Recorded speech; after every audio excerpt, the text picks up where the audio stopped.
दक्षिणम वर्षम तत् भारतम नाम भारती यत्र संतति।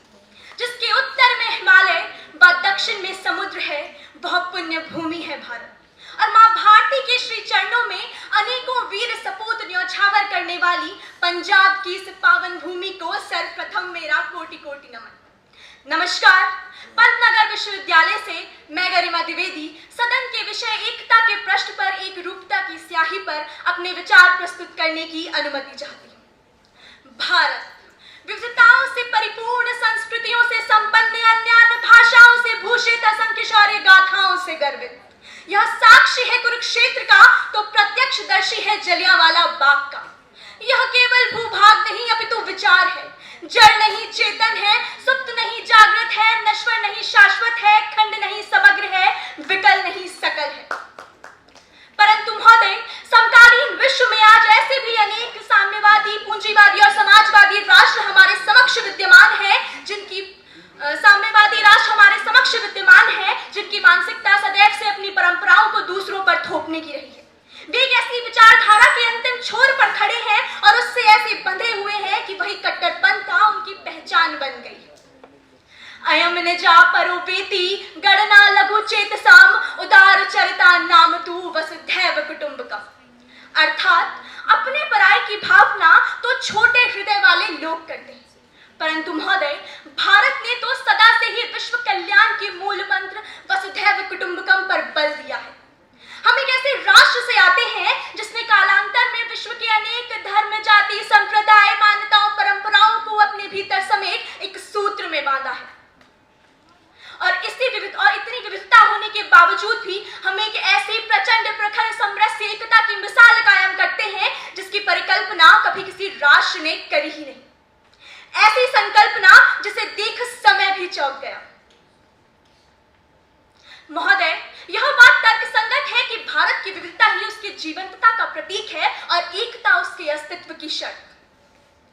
और इसी अस्तित्व को बचाए रखने हेतु समूचे भारत को एक रूपता के रंग में ढाल देना भी प्रायोगिक नहीं।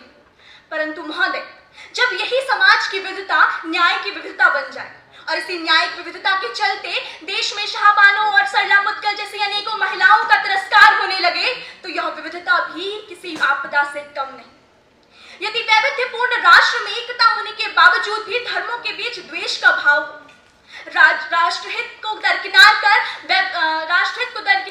वास्तविक विविधता को हानि पहुंचने लगे, तो जरूरी हो जाता है देश के अस्तित्व को बचाए रखने हेतु रूढ़िवादी विचारधाराओं को दांव पर लगा राष्ट्र को रंग, रूप, विचार और व्यवहार की एक रूपता में ढाल देना। एकम सत विप्रा बहुधा वदन्ति, अर्थात सत्य एक है परंतु उसे प्रस्तुत करने के मार्ग अनेक। इसी प्रकार एक रूपता की भी भिन्न भिन्न परिभाषाएं प्रस्तुत की जा सकती हैं।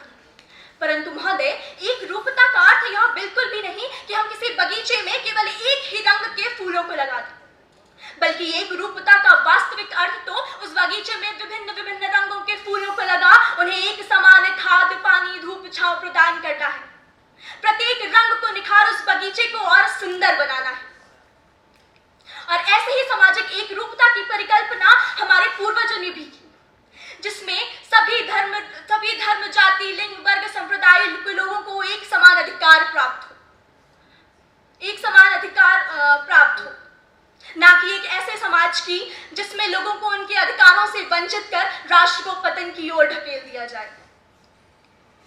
हमारी ऐसे ही एक रूपता की मिसाल हमारे देश की आधारशिला हमारा संविधान भी देता है, जिसकी शुरुआती पंक्तियां ही हमें बिना किसी धर्म, जाति, संप्रदाय में विभाजित कर गर्व से कहती हैं, हम भारत के लोग। महोदय, विश्व विविधताओं से भरा पड़ा है। अलग अलग राष्ट्र में अलग अलग संस्कृति के अलग अलग प्रकार हैं और इस वैविध्यपूर्ण विश्व में अपनी अस्तित्व को बचाए रखने हेतु हमें न्यायिक, आर्थिक और राजनीतिक विविधता को समाप्त कर देश की वास्तविक विविधता जो उसे प्रगतिशील बनाती है उसे संरक्षित करना होगा।